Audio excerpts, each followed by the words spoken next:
this conversation with Carissa Véliz is totally fascinating to me. And the truth of the matter is that I don't really know where I stand on the issue, which is one thing that makes it so interesting to me. We're talking about privacy and data privacy in particular. And I want to set this conversation up because it's a complex one. And it's important that the backdrop is clearly articulated so you see the background against which this conversation is happening. So I'm going to say four things here. I want to highlight four things. Number one, when people talk about privacy, especially in a corporate setting, not only, but especially in a corporate setting, they might be talking about one of three kinds of things. Number one, they might be talking about cybersecurity. Cybersecurity is essentially about making sure that only people who ought to have access to some data do in fact have access, and the people who ought not to have access to that data don't have access. That's the core of what cybersecurity is about. That's one way or bucket or approach or lens through which we might think about privacy. A second lens is regulatory compliance. So there are different places, California, the European Union, as two examples, that have regulations, laws around privacy and data privacy in particular. That's not about cybersecurity. That's about the kinds of things that, say, the kinds of data that companies are legally allowed to collect or what they're legally allowed to do with that data. So that's regulatory privacy, or thinking about privacy from a regulatory perspective. There's then a way of thinking about privacy that we might call an ethical sense of thinking about privacy. There's different ways of carving this up. At the core of it, though, at the end of the day, I think, and there's more nuance here, and I'll talk about that nuance with Carissa, but it's a matter of the extent to which people can have control over data that's about them. The extent to which you can tell a company or a government, no, you can collect that data. Yes, you can collect this data about me. You can use it for this, but not for that. So it's something like data privacy, at least at maybe I want to say the deepest level of ethics or something along those lines, or the most robust ethical standard for privacy, has something to do with the extent to which people have control over data that's about them. Okay, so that is the first thing that I want to say about privacy. Think about it in terms of cybersecurity perspective, a regulatory perspective, and an ethical perspective. And now put those first two perspectives to the side, because this conversation is really about that ethics aspect of privacy. So I've spoken to other people, for instance, Matt Rosenquist, you may have heard him in a previous podcast where we talk about the cybersecurity aspect of privacy. This is straightforwardly about the ethical conception or perspective on privacy. So that's what this conversation is about. That's the second thing I wanted to say. So first thing is these three ways of thinking about privacy, or three approaches. The second thing is that we're going to focus on the third way, which has to do with the ethical conception of privacy, which is largely, though certainly not solely, as Carissa will articulate, about the extent to which you and I, citizens, consumers, etc., have control over their data. The third thing I want to say is, in my book, Ethical Machines, not the podcast, but the book, I spend a chapter talking about privacy and really trying to get clear on what privacy is all about. And that's, if you like, my official line on privacy.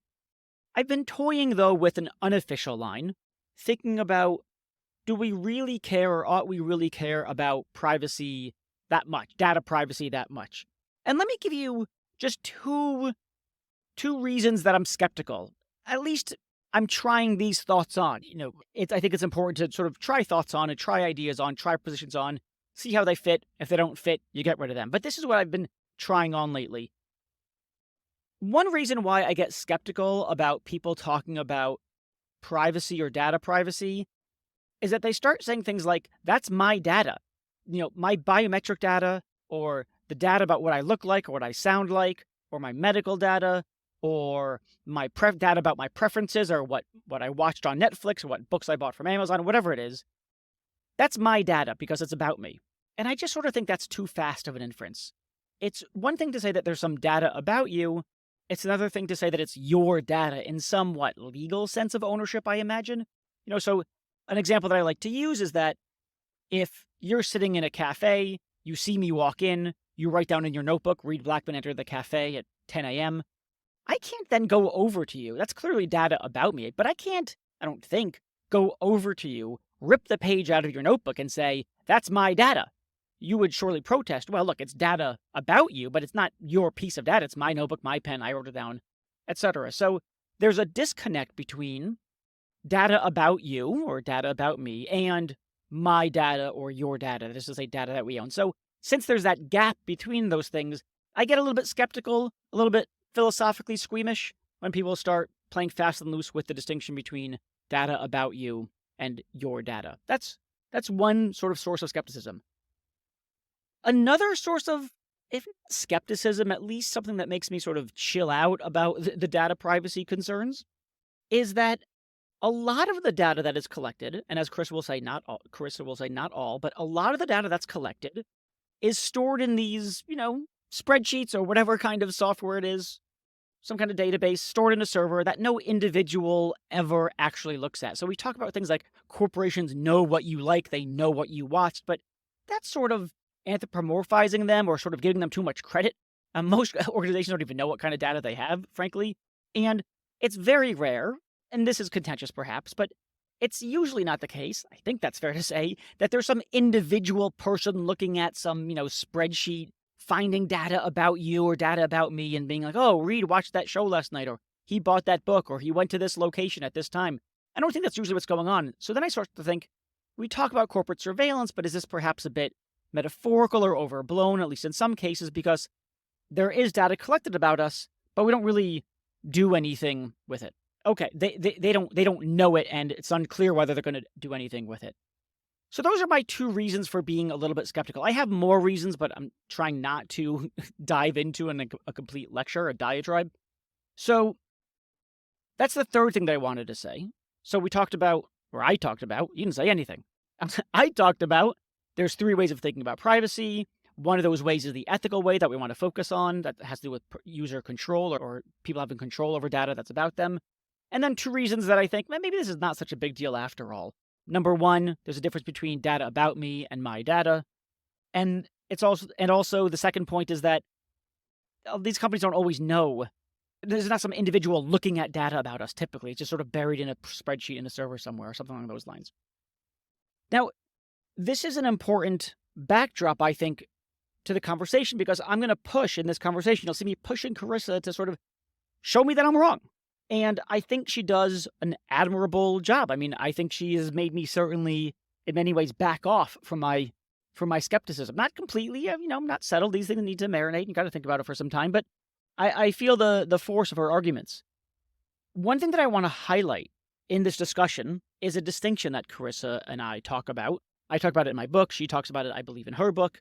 And it's a distinction that philosophers generally, and Carissa and I both philosophers, or we have PhDs in philosophy. She's a professor. I once was. It's the distinction between harming or being harmed and being wronged. So a lot of times people will talk about, we don't want to harm people. But at least in philosophical circles and circles where the ethicists are talk about harm as something like talk about physical or emotional harm. It feels like something to the person being harmed. But there are some cases in which, plausibly, you might be wronged even though you were not harmed. The most obvious case is when someone does something to you, but you don't know about it. So, for instance, let's say, someone snitches on you. Someone tells someone else, someone tells the police that you did something illegal. You might not be harmed at the moment that they tell you, but let's suppose that it was a betrayal of trust. They may have arguably wronged you nonetheless, so you can be wronged without being harmed. Or here's one more example that Carissa and I talk about. Your spouse may systematically be cheating on you, but she or he is a really good deceiver and you never find out. Nonetheless, while you're not being physically or emotionally harmed because you don't know about it, nonetheless, arguably, presuming that you don't have some sort of arrangement with your significant other, you're being wronged. One thing to keep in mind here, then, this important distinction between being harmed and being wronged, is that privacy violations, from this ethical sense, is often plausibly a matter not of being harmed, but of being wronged. The fact that the companies or the government collects certain data about you makes it the case that you're being wronged, even if you don't know what they're doing. That is to say, even though you're not being physically or emotionally harmed by the collection or the use of that data, not necessarily, nonetheless, they're having it, they're collecting it, constitutes a wrong by virtue of violating your right to privacy, which has to do with you having control over your data. Okay. So I know that was a lot, but that's the backdrop. So we're trying to think carefully about whether we really should take these data privacy concerns so seriously, or if the sort of, if you like, the facelessness or the fact that it's almost anonymous, that it's just in this server that no one cares about, that you don't legally own the data, so it's not yours. How do we think about the importance of privacy, data privacy from an ethical perspective? That's what the conversation about. And Chris is going to, I think, lean on the issue of, in many cases, even if you're not being harmed, you're being wronged. Okay, that was quite a long intro. I hope you stuck with it. But that should also, I hope, guide you through the conversation that I'm about to have with Carissa. Two sort of housekeeping kinds of things. Number one, if you like the show, like the pod, is it a show? Podcast? Please review it, 5 stars, whatever. Tell your friends about it. Really appreciate it. Always trying to get the word out. And then the second thing is, if you have an issue that you want me to discuss on the podcast, or you have a person to recommend that you'd like to hear me have a chat with, or you have just ethical questions as they pertain to AI or really any other emerging technology or technology generally, please send me an email. EM as in ethical machines, em@reedblackman.com. Send me that email. I will check it personally. I will not have an assistant do it. And I will see the email, and I would love to hear what you want to hear about. I'm always looking for topics to talk about, topics that you want to hear more about. Anyway, enough from me. It's enough babbling. Thanks so much for listening, and let's get to it.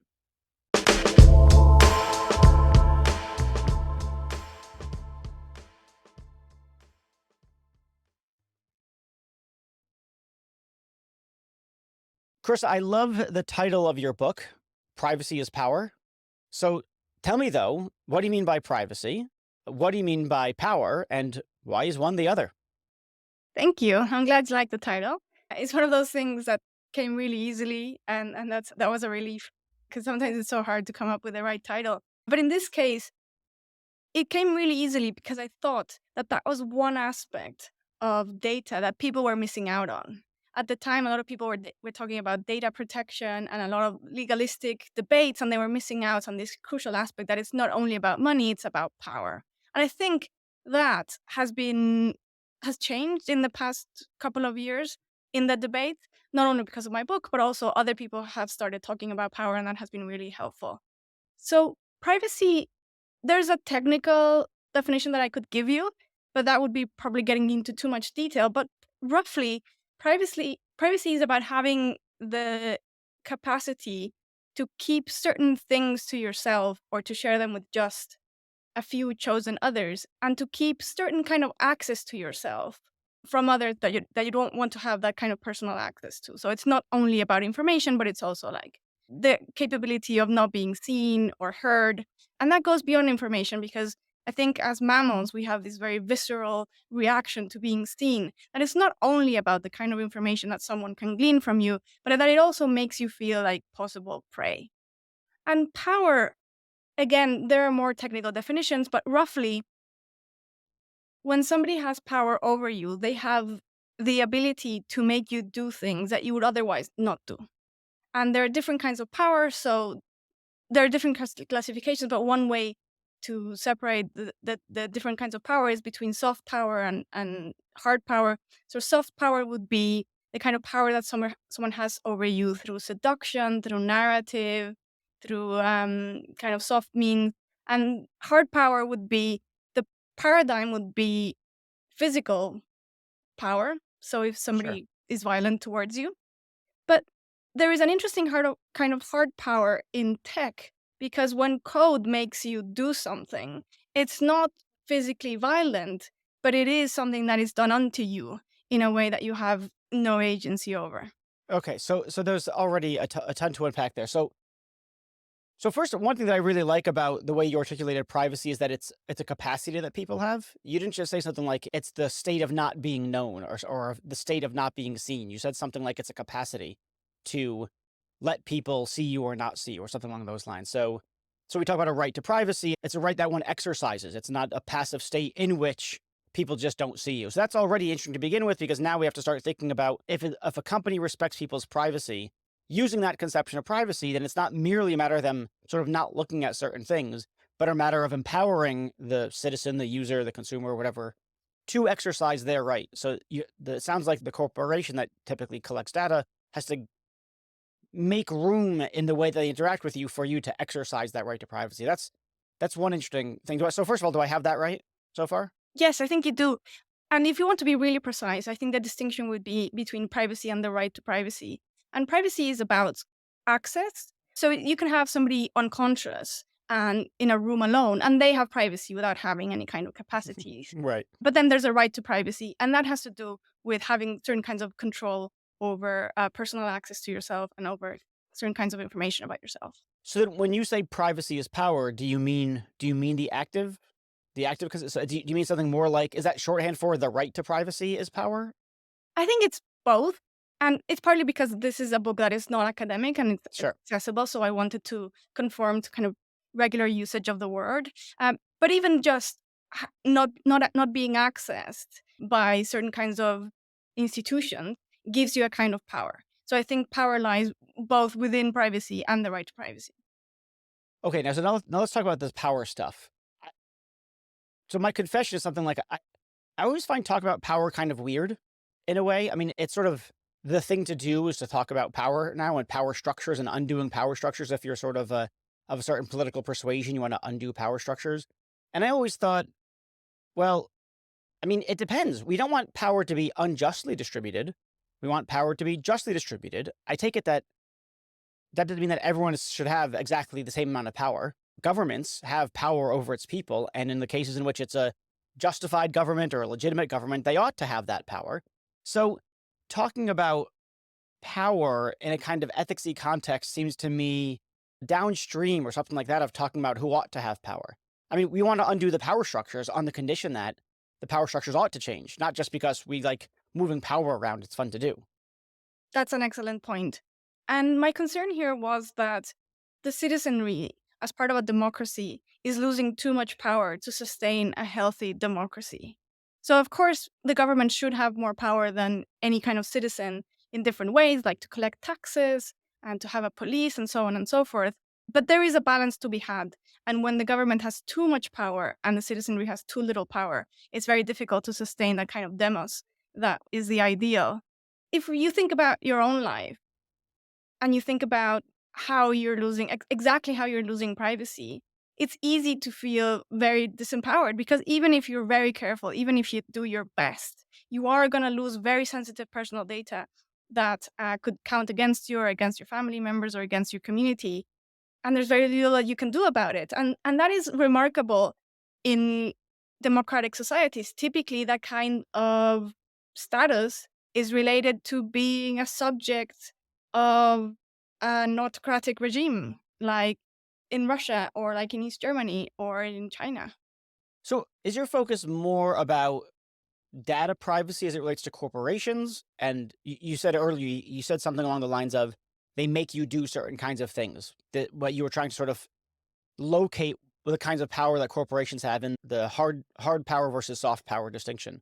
And you said they make you do things, but now we're talking about government. So is your primary concern? Do you have a primary concern, or do you think that the data privacy issue both relates to government power and corporate power? It both relates to government power and corporate power. And there are two things to take into account. One is that for a while, we've thought about corporations as less threatening than the government because they don't have certain kinds of power, like they don't have a police force. Sure. But we should remember that in the past, corporations have been much more powerful than governments. So, for instance, the East India Company used to have more soldiers than the UK government. And when we think about colonialism, we Hmm. tend to think about the UK government, but actually it was the East India Company. So let's keep that in mind to make sure that we don't have that kind of corporation that might have undue power. And the second reason why it's both about corporate and government power is because in this day and age, corporations and government interchange data very easily. Hmm. So when the government collects data, it very often ends up in the hands of corporations. When corporations collect data, it almost always ends up in the hands of governments. Okay, so I want to push more on the corporation stuff. I mean, I really like your point that there's not this sort of clean division between corporate data possession and government data possession since they share data back and forth, or at least it goes from corporations to government, if not the other way around. But so let me sort of take the extreme position and say, okay, so what? So they have data about us, these corporations, but when we talk, especially in the context of looking out for something like a fascist government or something like that, looking, gathering all of our data, looking at our family and friends, etc. I mean, these big companies are taking our data, but it's not like you've got like this tech bro. in the room next door, it's like East Germany listening into your conversation. It's data that you're generating in concert with, how you work with the platform or whatever it is. And actually in your book, you point out it's not just sort of obvious platforms like say a Facebook or an Instagram or a TikTok, but your smart refrigerator, your smart TV, et cetera, et cetera. So it's a bunch of stuff. But then this data just gets collected, it gets aggregated, it gets stored in some server. It potentially gets disconnected from your name, or at the very least, I would think that in the vast, vast, vast majority of cases, 99.9% of cases, there's no individual person looking at, you know, Reed Blackman or Carissa Véliz's, name in a spreadsheet and being like, oh, he watched that show last night or whatever. So is my privacy really being invaded? I guess that's one question. Should I really consider that sort of thing a violation of my privacy? If so, is it that big of a violation of privacy? And does it really enable them to, as you sort of put it, I know casually, make us do things? Yes, the answer to all those questions, I think Great, good. Thank you very much. And we're done here. I think you'd be surprised. Yeah. So first of all, to the idea that there's no tech bro kind of looking at your camera or something. Yeah. Actually, in many cases, there is. I mean, we've read about cases in which tech workers have been listening to conversations with Siri and Alexa, sometimes very sensitive conversations having to do with your health, sometimes sex scenes, all kinds of Mm. things. I think the latest one has been Tesla, in which it's been recording scenes from people's garages, again, sometimes very sensitive. And there Mm. are people on the other side going through those kinds of images, partly to train the algorithm, partly for other reasons. And these people sometimes become whistleblowers because they feel genuinely uncomfortable. And there is a practice in many companies, this is a claim with Tesla, of people who stumble upon particularly sensitive images and they share them with their buddies because that's what some people do. So that's the first thing. But you might think, well, okay, it's kind of creepy, but it doesn't worry me like to Or is the exception to the rule or something along those lines? Yeah. yeah. But when all of this data gets collected, it ends up in the hands of data brokers. And data brokers have a file on you that might contain all kinds of things like what you search for online and what you post on social media, your purchasing power, your health status, all kinds of things. And they sell this data in a variety of forms. Sometimes it is very aggregated data, so you just become a drop in the ocean and it doesn't seem to matter that much. Although even then, there can be inferences that are then made from aggregated data that can be about someone like you that can have effect on your life. But in some cases, there are two cases that are particularly problematic. One is they sell lists of people. And when you look at the category of the list, you get a sense of just how problematic this might be. So categories can include victims of a rape, people who have lost a child, people who suffer from premature ejaculation, people who are HIV positive. So there is a market for Mhm. finding out about people's vulnerabilities. And there's a reason for that. It's not just like curiosity, right? That can have an effect when you ask for a loan, when you ask for a job, when you ask for an apartment, all kinds of things. And then it is possible to also buy a particular person's file. And one of the misleading issues around data is that very often we get told that our data is being anonymized or pseudonymized. And most of the time, that means very little because it's very easy to re-identify people. You typically only need 2 or 3 data points to re-identify people. So next time you ask for a job, if it's for a big company, there's a very good chance that that company is going to buy your personal file from a data broker that will contain all these kinds of information that are very sensitive and not aggregated at all. So it sounds like there are. So one thing that you're pushing, one way in which you're pushing back is saying something like, actually, Reed, that the extent to which you are, an individual is explicitly identified, they're real. The rate at which that happens is greater than you think, Reed. I take it, the first point. So, okay, that's interesting. And those seem like arguably violations of privacy. But let's take for a minute the cases in which there is no individual looking at my data, that, it doesn't get de-anonymized or there's no individual looking at it. It's just collected. Maybe an algorithm runs through it to see what ad is probably right for me. Is that a violation of my privacy? So here's where it gets technical. And here I would argue that let's suppose that nobody ever looks at that data. Yeah. Even then, there is a violation of your right to privacy because you no longer have control to limit the access to that data, even if nobody accesses it. And that changes our relationships of power, right? So when you know that, say, let's say your employer has access to your health data, even if they never look at it, you know they might look at it. So it might make you do things that you wouldn't do otherwise, Hmm. like run more. And you might say, well, that's good for you. But in many cases, it might not be good for you, or it might be the wrong thing because actually you have bad knees and you would rather do yoga, but you can't actually measure yoga. So you ended up doing running, right? Or if you know that your government has access to that data, you might really want to go to a protest. You might think it's the right thing to do and it's just, and you might think, yeah, but is it worth the risk? Maybe not. And you stay home. All right, I can see that point now. I mean, so that's something like, look, there's this data that's collected about me by corporations, which may or may not be shared with governments. And I don't know how they're going to use that data, but it may be used in some way against me. So, for instance, my employer might use it to judge whether I should get a promotion or I should be fired or whatever it is, get a bonus. Governments might use it for political purposes, political surveillance, or something along those lines. And so, since I don't know what is going to be done with my data, I should be concerned that the data is being collected. And I feel like the harm or the wrong that's being done to me is something like undermining my autonomy because I'm doing things I wouldn't otherwise want to do for fear of, I don't know. I don't know what the right word is here. Fear of being harmed by government or corporation or both. Yeah. So there's a paper by De Bruin in which he argues that violations of privacy affect negative liberty. And one of the ways in which it affects it is that you Sorry, start. can you say what negative liberty is? I mean, I know what you mean, but Right. So negative liberty is a kind of liberty that is often associated with liberal democracies. And the idea is that you should be free to do what you want, to not have any kind of interference, not only kind of active interference, but also kind of passive interferences. So one of the examples that De Bruin gives is, if I remember correctly, is that if you know that your data is being collected and it will be used for deciding whether you get a job or not, then you yourself will affect your your behavior, even if nobody technically steps in and changes it.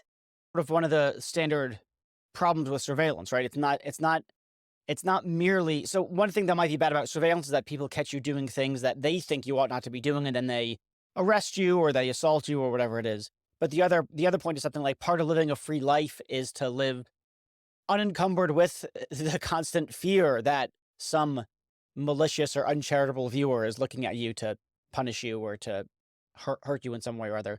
And so you make different decisions, you act differently, and so there's a way in which you're unfree simply by virtue of being surveilled because the surveillance leads to fear of Yeah. being harmed, and so it changes your behavior, changes the way that you live your life, and that's an undermining of autonomy. Yeah. So there are two ways of looking at it. One is through the lens of liberalism. And there you would say, like, well, you don't have negative freedom because you have certain kind of obstacles. One kind of obstacle is that actually if you do certain kind of things, the government or corporations will get involved in your life and you won't have that job or you will get fired or whatever it Yeah. is. The other way is that there's a chilling effect in which you create your own obstacles in response to very reasonable fears. And the other way to look at it is through republicanism. So Philip Pettit has famously argued that it's not enough to be free to not have obstacles. And the example he gives is the master and the slave. So the slave, you cannot say of the slave that he's free, even if his master never interferes with him, because the slave knows that the master could interfere with him, even if he never does. And in that way, there's a different way in which you're unfree, and that changes the power relationships when there are privacy violations. So I guess you know, I'm sort of on the one hand I'm sympathetic with what you're saying. On the other hand, I still want to resist a little bit. Yes, there are some cases. There are cases in which bad things happen.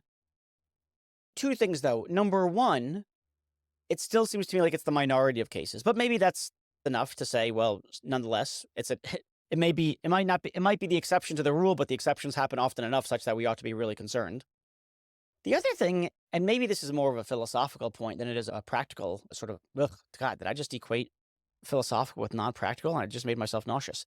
Maybe it's a more sort of a point that doesn't lead directly to a particular action, but it's a way of conceiving of things. So I'm less concerned about the possession of the data than what's done with the data. And just because people can do bad things with data about me doesn't entail that my privacy has been violated. So the example that I like to use here, and I'd be interested to hear your thoughts on it, is the following. So suppose that I work at some company and there's a fire alarm that goes off, and every time the fire alarm goes off, I notice that this guy in my office, Achilles, he covers his heel. And I'm like, huh, that's curious. That guy's he covers his heel every time. I bet his heel's vulnerable.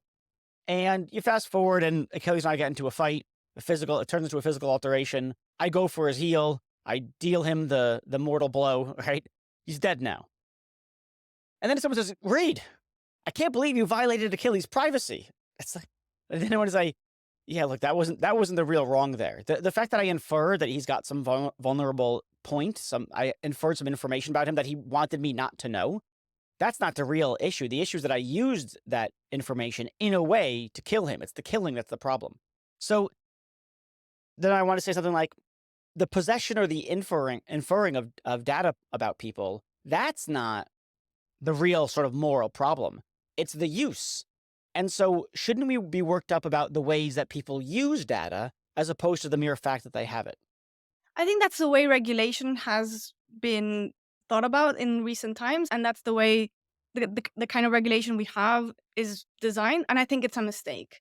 One practical reason for which is a mistake is because it's very hard to police that data. So there's so much of it that if you don't regulate the way it's collected, you're not going to be able to check the way it's used. But above and Yeah. beyond practical concerns, here's an analogy to try to change your mind. Yeah. So before you give that analogy, I just want to say I agree that there should be controls over what kind of data is collected. But that's a strategy to minimize bad use. It's not because the possession of that data itself constitutes a violation of privacy. At least that's the line that I'm sort of trying on, so to speak. Okay, so I agree that it's a strategy that's effective, Yeah. but I further argue that there is a wrong in collecting Okay. sensitive data.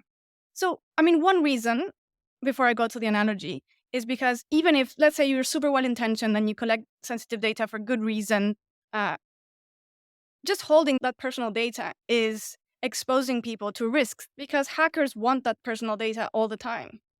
So, that in itself is a risk. But let's go with the analogy. So I just finished an academic book on privacy that's hopefully going to be published at the end of this academic year. No, at the end of this year, not the academic year.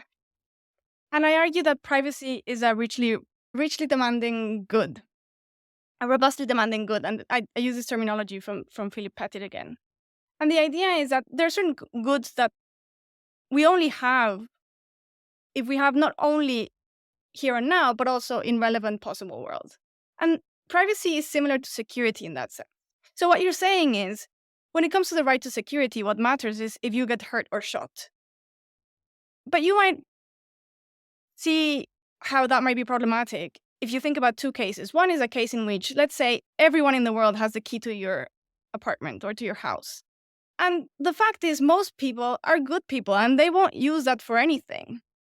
And maybe you will even have a neighbor who uses that key to bring you pie or, Sure. fix a leak or whatever. Yeah.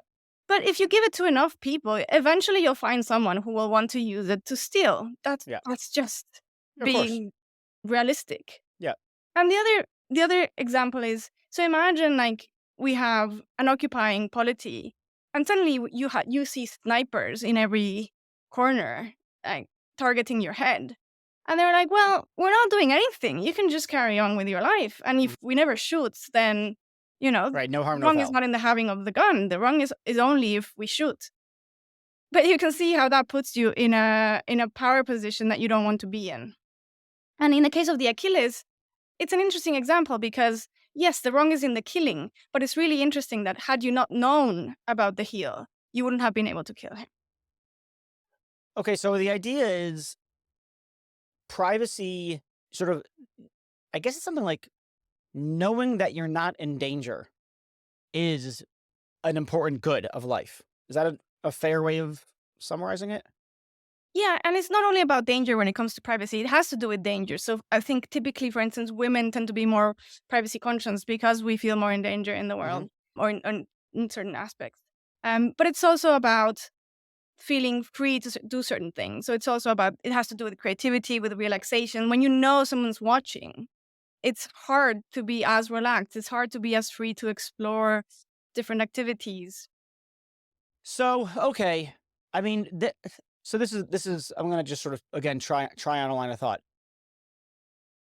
If you think, okay, there's a gun constantly at my head, yeah, that's gonna mess with your life. That's gonna mess with your inner satisfaction or inner tranquility. There's no question because you don't know whether the axe is gonna drop or the whatever the I'm mixing metaphors now or analogies, but you don't know what might happen. You might not know what happened, and that makes you justifiably freaked out. Your life is worse off. You change your behaviors in various ways to minimize the probability of getting shot, but it also means that you're curtailing certain activities that would be fulfilling, that sort of thing. So that's bad.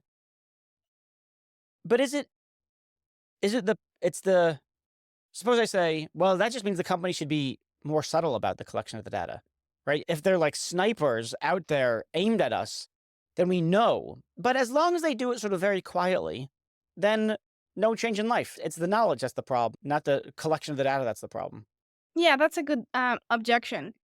And I guess it depends on whether you are fully utilitarian or consequentialist or not, right? So most people, I think, seem to care about whether their partner is being faithful to them, whether they know about it or not.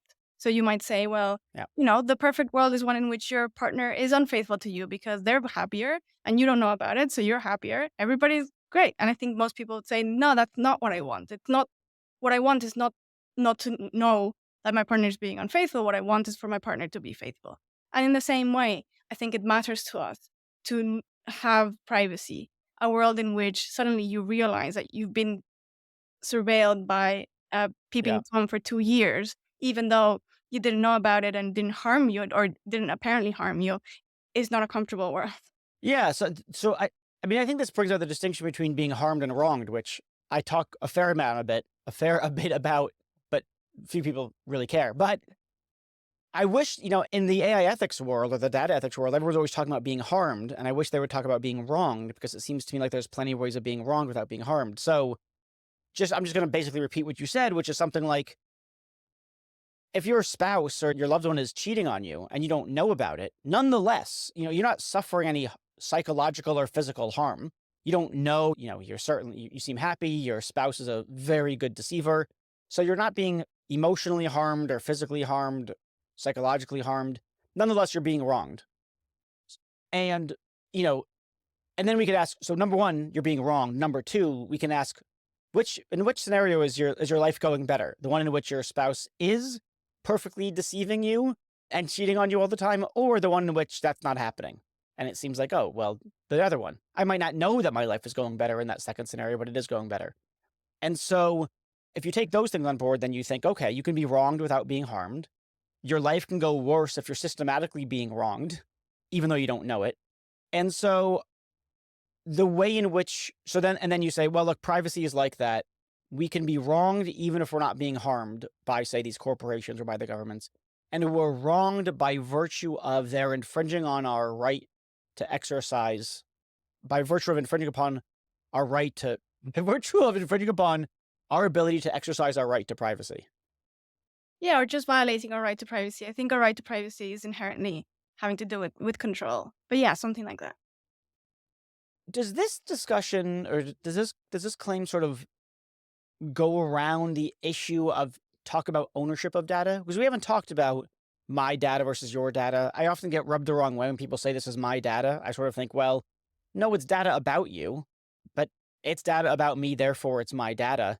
That's just a bad inference. I mean, if I write down on my notebook, Carissa, entered the cafe at 10 o'clock, you can't come over and rip the page out of my notebook and say, that's my data. I mean, it is data about you, but it's not yours certainly not in any legal sense.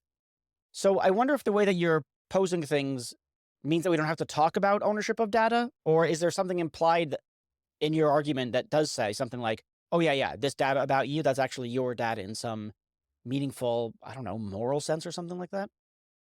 Yeah, that's a really good question. And I think language is like deceptive in this sense because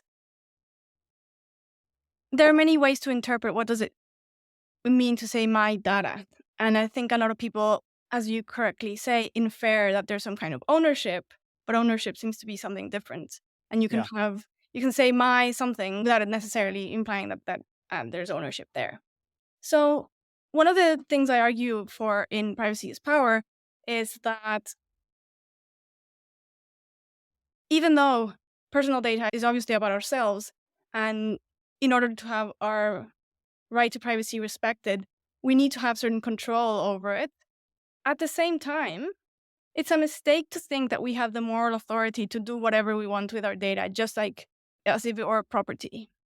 So if you have a house and it's yours, other things being equal, you can sell it, you can destroy it, you can whatever. But your personal data, more often than not, contains data about other people. So your genetic data, of course, contains data not only about your parents and siblings and kids, but also about distant cousins and distant kin that you might never have heard of. Your location data contains data about people who live and work nearby you. Your psychological data contains data about people who share that kind of profile. So whenever you share your data, more often than not, you are sharing other people's data as well. And that questions the moral authority we have to do that when we share data. Not only are we sharing other people's data, but it also has collective consequences, like the 270,000 people who donated their data to Cambridge Analytica, that had consequences for entire democracies. But it's interesting the example you give, like if you write something down about someone, do they have the right to rip out the page? Legislation varies a lot in this sense, and I think there are some cases in which we might want to say yes. So, for instance, in Germany, if somebody takes a picture of you, an intimate picture, let's say you're partners, and then you break up, you do have the right to ask for those pictures back. And I think that makes sense. So so then I guess should we then say, one way that this argument usually, goes something like, it's data about me, so it's my data in the sense that I own it, so I should have control over it. I should be able to do what I want with it. Whereas it seems to me you're going from a different direction. And tell me if I'm getting this wrong, but your point is more like, look, we've got this right to privacy. It can be infringed in various ways. We can be wronged, even if we don't know that it's going on. And are you from there sort of giving an argument for why we ought to have ownership over our data?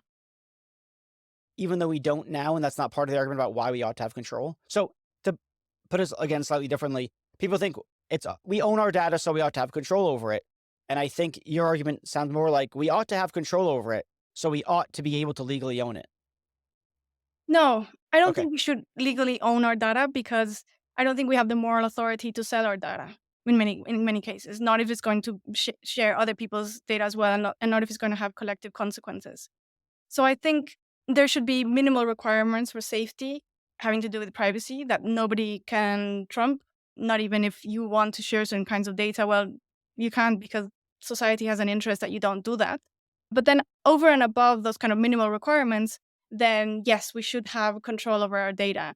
But I don't think it should be ownership because one of the most toxic practices related to privacy is buying and selling of personal data. So I think we should outlaw that.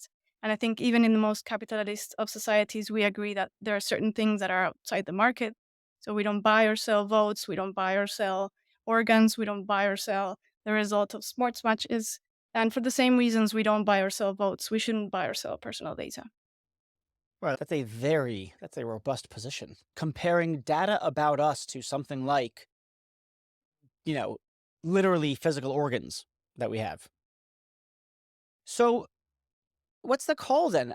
Is the call to action, or, you wave a magic wand and what happens is that corporations stop collecting, corporations and governments stop collecting data about us, barring something like a warrant to do so? So in Privacy is Power, I have two whole chapters on exactly what to do and how to implement the kind of suggestions that I give. And it's not going to be one thing. There's no Sure, magic wand. sure. But the first thing is to ban the trade in personal data. So it doesn't mean that your doctor can't collect personal data. Of It means course, that yeah. they can't sell it, and that's a huge difference.